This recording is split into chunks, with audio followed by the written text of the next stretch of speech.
සුබ දවසක්. ධර්මාශෝක රජුරෝ ඉන්දියාවේ කියන කට්ටිය ගොඩක් වෙලාවට ගේන තර්කයක් තමයි මේ ඉන්දියාවේ අශෝක ටැම් තියෙනවාය මේ නිසා ධර්මාශෝක රජු ඉන්දියාවේ කියන එක. ඇත්තටම ඉන්දියාවේ අශෝක ටැම් කියන්නේ මේ ධර්මාශෝක රජුරු කරපු ටැම්ද?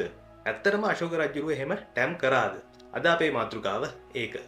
අපි මීට කලින් පොඩ්කාස්ට් එකත් කිව්වා වගේ ධර්මාශෝක රජුරුව කිසිම අවස්ථාවක ටැම් කරා කියලාවත් ටැම් වල ටැම් ලිපි කරා කියලාවත් කිසිම මූලාශ්‍රයක සඳහන් වෙන්නේ නැහැ. මේ කතාව එන්නේ දිව්‍ය අවදානේ. දිව්‍ය අවදානේ බුද්ධ පරිනිර්වාණයෙන් වසර 100කට පස්සේ ඉන්න අශෝක කෙනෙක් කරවන ටැම් ගැන සඳහන් වෙනවා. බුද්ධ පරිනිර්වාණයෙන් වසර 100කට පස්සේ ඉන්නවයි කියන අශෝක කවුද කියලා අපි හොයලා බැලුවොත් මේ ඉන්නේ ධර්මාශෝක රජු නෙවෙයි. මේ ඉන්නේ කාලාශෝක. මේ කාලාශෝක තමයි බුදුන් වහන්සේගේ ස්ථානවලට ගිහිල්ලා මේ ටැම් කරයි කියලා දිව්‍ය අවදානේ සඳහන් වෙන්නේ. මේ කතාවත් දිව්‍ය අවදානේ තියෙන කතාවක් විතරයි. වෙනත් කිසිම මූලාශ්‍රයක මේ කාලාශෝක ටැම් කරා කියලා සඳහන් වෙන්නේ නැහැ. ඉතින් කොහොම හරි මේ කතාව මේකත් එක්ක එන්නේ එළියට මේ චීන භික්ෂු වාර්තාවලත් මේ දිව්‍ය අවදානේ තියෙන කතාව ඇතුළත් වෙලා තියෙන හින්දා. දිව්‍ය අවදානේ තියෙන කතාව අනුව මේ ටැම් මේ වාර්තාවල මේ චීන භික්ෂුන් දුටුවයි කියන එක සඳහන් වෙලා තියෙනවා. විශේෂයෙන්ම පායන් හා හියුන්සියන් වාර්තාවල. ඉතින් කොහොම හරි මේ අශෝක ඉන්දියාවේ කියලා කියන්න ගන්න මේ තර්කයේ තියෙන පළවෙනි ප්‍රශ්නය තමයි ධර්මාශෝක රජුරුව මේ ටැම් කරයි කියලා කිසිම මූලාශ්‍රයක සඳහන් වෙලා නැති එක. ඒක තමයි ප්‍රධානම ප්‍රශ්නය. ඒ නිසා කාලාශෝක කරයි කියන ටැම් ගැන විස්තරය පෙන්නලා ධර්මාශෝක ඉන්දියාවේ කියන්න කිසිම කෙනෙකුට හැකියාවක් නැහැ මේ මූලාශ්‍රවල තියෙන තොරතුරු අනුව. ඉතින් ඊළඟ ප්‍රශ්නය තමයි මේ කාලාශෝක කරයි කියන ටැම් මොන වගේද කියන එක මේ චීන භික්ෂු වාර්තාවල සඳහන් වෙලා තියෙනවා.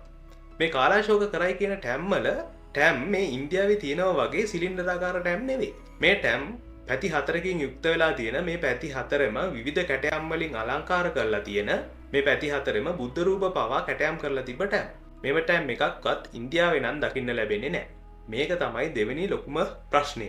ඉතින් කොහොම හරි මේ චීන භික්ෂු වාර්තාවල මුලින්ම මේ ගැන ඉදිරිපත් වෙලා තියෙන්නේ ෆාහියන් වාර්තාවල. ෆාහියන් වාර්තාවල ඉතාමත් පැහැදිලිව මේ ටැම් පැති 4කින් යුක්ත වෙන ටැම් කියලා ඉදිරිපත් කරලා තියෙනවා. මේ ෆාහියන් වාර්තාවල විතරක් නෙවෙයි ඊට පස්සේ අපි හියුන්සියන් වාර්තා බැලුවොත් මේ හියුන්සියන් වාර්තාවලත් කැටයම් කරපු පැති 4කින් යුක්ත වෙන ටැම් කියන එක ඉතාමත් පැහැදිලිව දක්වලා තියෙනවා. ඉතින් කිසිම කෙනෙක්ට මේ පැති 4කින් යුක්ත වෙන ටැම් ගැන කතා කරන විස්තරය අරගෙන ඉන්දියාවේ අශෝක ටැම් තියෙනවා කියලා පෙන්වන්න හැකියාවක් නැත්තේ ඉන්දියාවේ තියෙන මේ අශෝක ටැම් කියලා පෙන්වන හැම ටැමක්ම සිලින්ඩරාකාර ටැම්.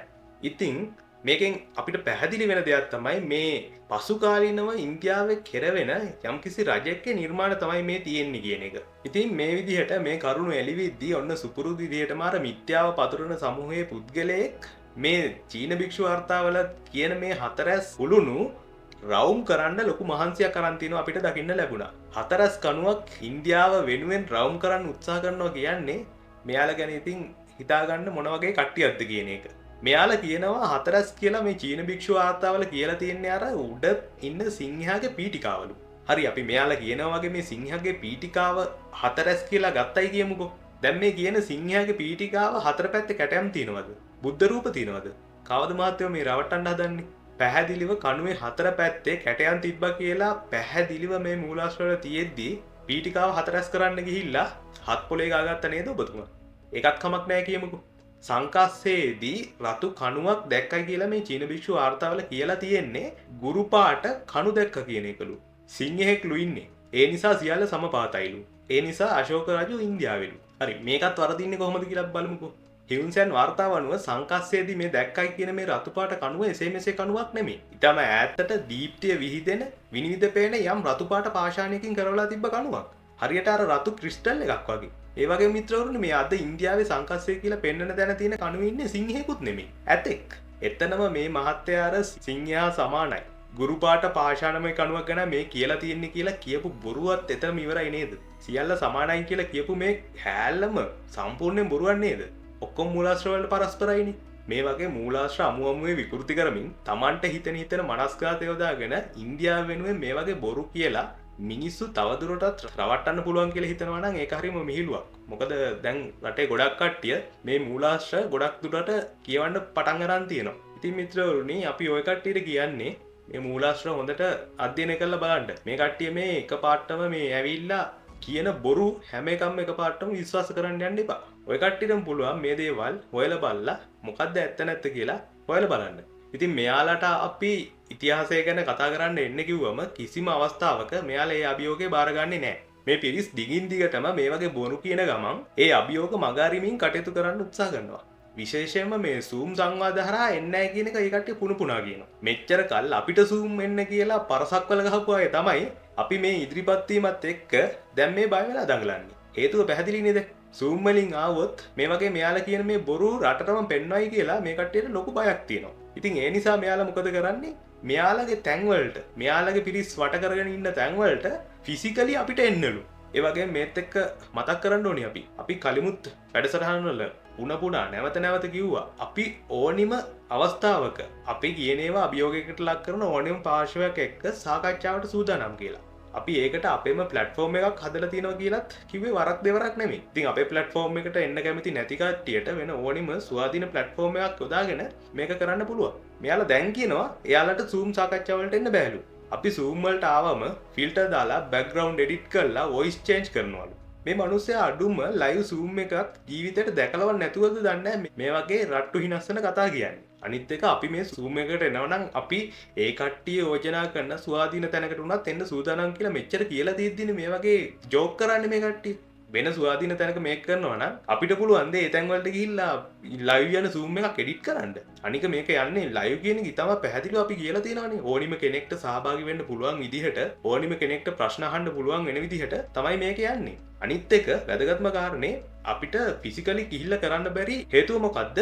මේක පැයකින් දෙකකින් කතා කරලා විසඳන්න පුළුවන් ප්‍රශ්නයක් නෙවෙයි. එක එක මාතෘකාව අරගෙන විශාල කරුණු තොගයක් ගැන දිනව අපිට කතා කරන්න. මුලින් ඉඳලම කතා කරන්න ඕනි. ඒක කතා කරන්න මුලකින් ඉඳලා පටන් ගන්න එක වැඩසටහනකින් දෙකකින් මේක ඉවර කරන්න හම්බෙන්නේ නැහැ. වැඩසටහන් ගණනාවක් අපිට යන්න වෙනවා මාතෘකාවෙන් මාතෘකාවට. ඒ වගේ එකකට අපි අපේ සියලුම තියෙන වැඩ නවත්තලා දාලා ෆිසිකලි තැනකට ගිහිල්ලා කරන්න පුළුවන්ද මේක? මේක ප්‍රායෝගික නෑනේ. අපිට කරන්න පුළුවන් විදිහක් තියෙනවානේ. මේක අපිට ඕනි විදිහකට සාකච්ඡා කරලා දවසක් දාගෙන අපිට පුළුවන් නේ ඕනිම තැනක ඉඳලා මේකට සහභාගී වෙන්න. මේ කරන්නේත් මුහුණට මුහුණනේ සාකච්ඡාව කරන්නේ. තැනකට යන්න ඕනි කියලා නෑනේ. නෑ මේ කට්ටියට ඒකට එන්න කිසිම අවශ්‍යතාවයක් නෑ. මේ කට්ටියට අවශ්‍ය පැය දෙක තුනකට අපිව ගෙන්නලා ඒ කට්ටියගෙම කට්ටිය වට කරගෙන ඉන්න තැනකට අපිව ගෙන්නලා අර සුපුරුදු විදිහටම වටේ යන්න මේ කට්ටියට ඕනි. මේ කට්ටියට අවශ්‍ය නෑ මේ ප්‍රශ්නේ විසඳන්න. මේක ඊටම පැහැදිලි. අපි ෆිසිකලි ගිහිල්ලා මේ වැඩසටහනක් මෙහෙම කරනවා නම් කරන්නේ ලයිව් කරන ප්‍රෝග්‍රෑම් එකක රූපහිනී නාලිකාවක විතරයි. ඒක අපි මුලින් ඉඳලම අපි පැහැදිලිව කියලා තියෙන දෙයක්. රූපහිනී නාලිකාවක ලයිව් අපිට කොටස් වශයෙන් මේ වැඩසටහනක් විකාශය කරන්න අවස්ථාව ලබා දෙනවා නම් කිසි ප්‍රශ්නයක් නැහැ. ඒ වගේ තැනකට ෆිසිකලි ගිහිල්ලා අපිට කරන්න පුළුවන්. එහෙම නැතුව මේ බොරු කියලා හැමදාම බොරු කියලා වටේ යන එකම කරන කට්ටියක් එක්ක ඒ කට්ටිය කියන තැන් වලට ගිහිල්ලා සාකච්ඡා කරන්න අපි සූදානම් නැහැ. ඒක කරන්න අවශ්‍යතාවකුත් අපිට නෑ. අපිට ඒ වගේ කාලේ නාස්ති කරන්න හැකියාවක් නෑ. අපිටත් ගොඩක් වැඩ තියාගෙන තමයි අපිත් මේ දේවල් අපි හොයලා මේ ඔබට කරුණ ඉදිරිපත් කරන්නේ. ඉතින් ඒ නිසා අපි නැවතත් කියනවා මේ සඳහා අපි සූදානම්. ඕනතරම් අවකාශය තියෙනවා කරන්න විදි තියෙනවා. ඒ විදියක් මේව කරගෙන ඔය කට්ටියම ප්ලැට්ෆෝම් එකක් ඔය කට්ටියම මේ ස්වාධීන ස්ථානයක් යෝජනා කරලා අපිත් එක්ක කතා කරගන්න පුළුවන්. කිසි ප්‍රශ්නයක් නැහැ. ඒ තැනකට එන්න අපි සූදානම්. එතන ස්වාධීනත්වය ගැන සල්කලා බලලා. මේ කරුණු ටිකත් මෙහෙම මතක් කරන ගමන් එහෙනම් අදට අපි අපේ වැඩසටහනේ සමුගන්නවා. ස්තුතියි.